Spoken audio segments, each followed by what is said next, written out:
अस्सलाम वालेकुम जनाब सजनों प्यारे बेलियो तो मित्रों की हाल है तुहाडा दुआ करने ठीक हो। अच्छा अज दी वीडियो मैं अपने भरावां वास्ते खास एक बारिश दे मौसम दी वजह तो बनाई है कि अक्सर बारिश दे विच इस तरह हुंदा है कि बारिश आउंदी है तो असी लोग ख्याल नहीं करते, ठीक है ना, और उनका सानू बहुत बड़ा नुकसान झेलना पौंदा है। इन्वेटर वालू भी झेलना पै सकता है, तुहाडी सोलर प्लेट वालू भी झेलना पै सकता है, तो काफ़ी होर भी चीज़ां ने जिनकी वजह तो ये नुकसान हो सकता है, ठीक है ना।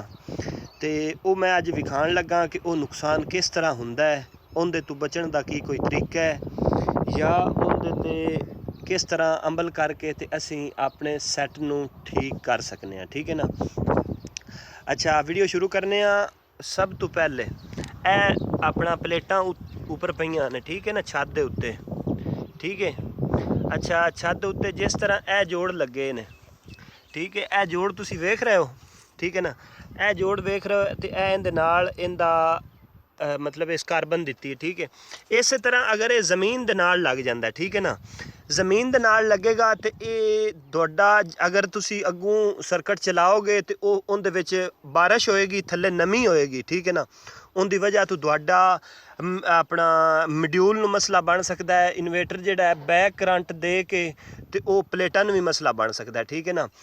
तो उस तो इलावा ए वेख रहे हो ए जोड़ हैं, ठीक है। बाकी इस तरह दियाँ जितनियाँ भी मेरे भाई ने जिन्हें प्लेटां ने लिटाया, जिन्हों ने प्लेटां लिटा के ज़मीन के उत्ते मतलब है कि वो एक तरीके नाल करते हैं, ठीक है ना जी।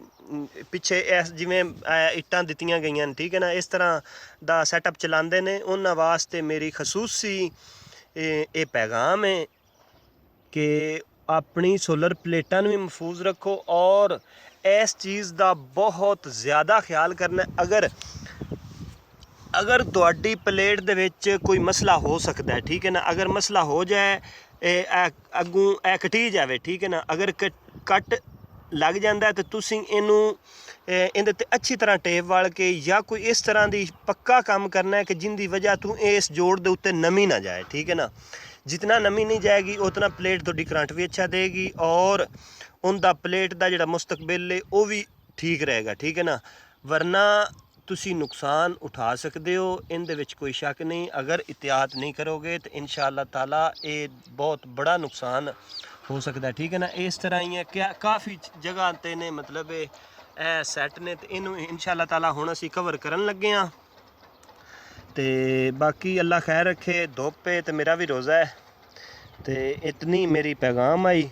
मैं ये चीज़ वेखी है और वेखण तो बाद मैं तस्लीम की और मैं ये सोचा कि मैं अपने भरावां अगे शेयर करा, शेयर करके तो उन्होंने ये चीज़ दसा कि ये बहुत ही खतरनाक है। इनू कोशिश करनी जितनी हो सके कि इन्हों उत्तों लपेट के इनदे ते नमी नहीं आने देनी, ठीक है ना। अगर नमी नहीं आएगी इंशाअल्लाह ताला तुहाडा करंट भी महफूज रहेगा और तुहाडा सैटअप अच्छी कारकर्दगी देवेगा, ठीक है।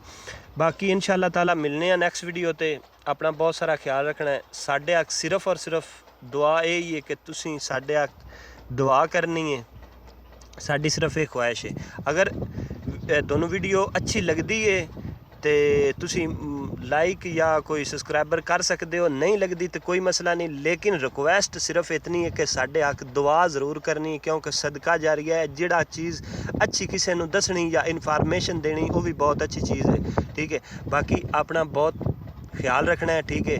मेरा नंबर यूट्यूब के उत्ते दिता गया है। अगर किसी भाई नूं भी सोलर के मुतलका कोई परेशानी होवे या कोई इन्वेटर के मुतलका सैटिंग का कोई मसला मसाइल होवे तो मैं इंशाअल्लाह फ्री हैंड 8 बजे तो लैके 12 बजे तक अपने भाइयों को इंशाअल्लाह ताला ज़रूर दसांगा, ठीक है ना।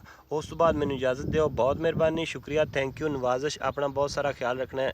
मिलां दे नैक्सट वीडियो ते।